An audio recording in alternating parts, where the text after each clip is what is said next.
Good news sa mga taga Manila. Ang dating Harrison Plaza, eto na ngayon. Panibagong SM na target nila magbukas sa 2027. So SM Harrison Plaza. Naging sikat itong Harrison Plaza simula nung na-construct noong 1976. Ito County's first one-stop shopping mall na talagang napakasikat dahil nandito rin ang location malapit sa nandito rin ang sikat na sports complex at itong Manila Zoo. At ngayon, ito na po ang bagong SM, talagang pabilisan na yung pag-construct nito para matarget nila itong opening, which is marami na talaga nag-aabang dito. Ito kabalo, sports complex.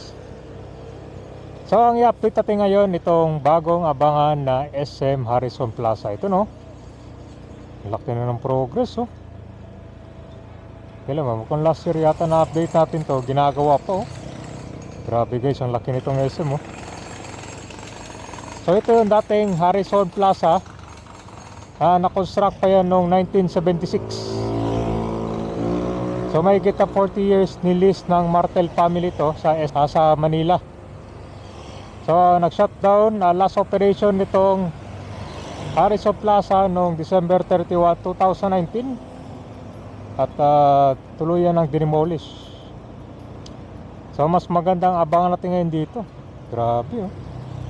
Sabi nga ni Mayor Isko Moreno, mukhang minamadali na yung pag-construct nito para by 2027 daw target date nilang mabuksan to. Ito yung SM Harrison Plaza na malapit sa sikotan tayo. Magandang combination ng pasyalan no? After ng Manila Zoo, lakad na kayo sa SM. Sigurado ka ba yung dadagsahin ditong Manila Zoo no? After ng one stop tour no? Package tour. O ito na. Ang laki guys. Diyan po yung Manila Zoo. So walking distance lang. Grabe guys, ang lawak ko. 2026 pa lang ngayon, siguro kahit mga katapusan siguro ng 2027, kayang-kaya na to.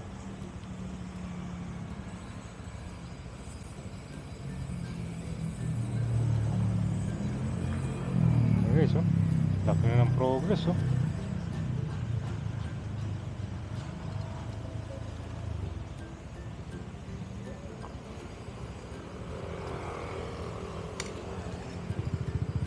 Maganda yung location talaga dito guys, kasi alam nyo bakit. Walking distance sa Manila Zoo, sa may Remedios Circle, Manila Bay, MOA. Malapit lang, magandang destination talaga to dito sa may Manila no. Kaya puspusan na yung construction nitong SM.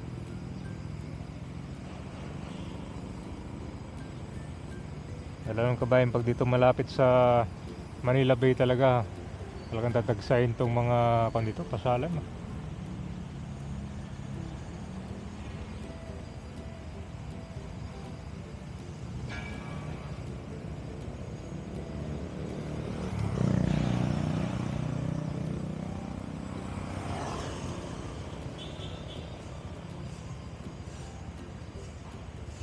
Tara guys, punta tayo ng Harrison Road, doon sa may Century hotel. Marami na palang nag-aabang nito Tapos Rizal Philippine Sports Commission nandito, and Rizal Sports Complex. Anyways,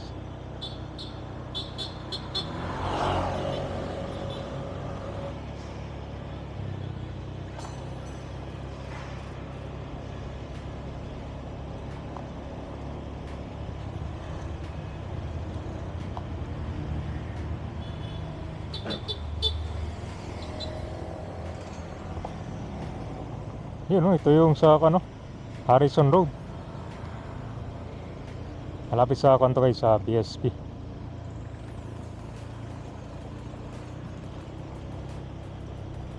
Nandito pa rin pala yung mga establishment dati tagal na rin binuksan to. Hotel, nandito pa rin yung hotel Century Park Hotel. Yun, no? So parkingan mo na dito sa gilid. Temporary.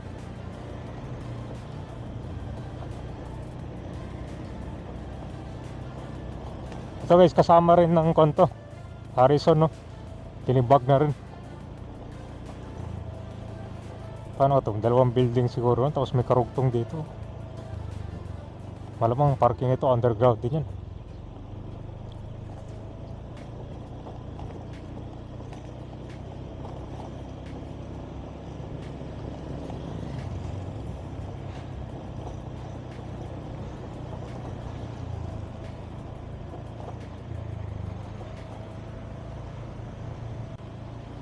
May isang view dito. Laki, oh. Dito siguro yung main entrance, pinaka main entrance yan, no?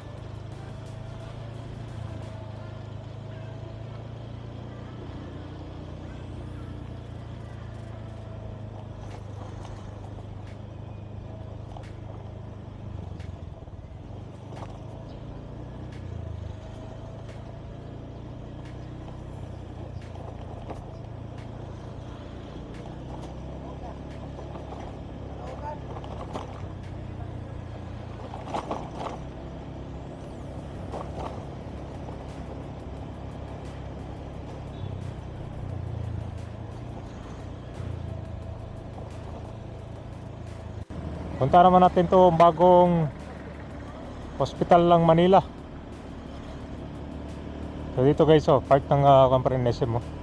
Isa rin siguro sa entrance na dito, no? Oh, hindi magkakaproblema ng traffic dito, no? Kasi wala naman masyadong kon dito, eh. Dumadaan, no? Ito yung Manila Zoo, oh. Walking distance lang. Sobrang lapit sa Manila Zoo talaga.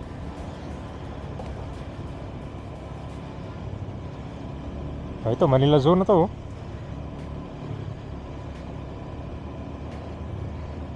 Ito yung magandang mall kabayan kasi malapit sa zoo.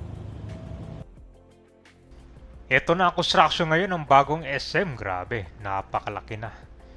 Alam nyo ba na merong plan na mag-build ng sports arena dito sa Harrison Plaza as part ng redevelopment?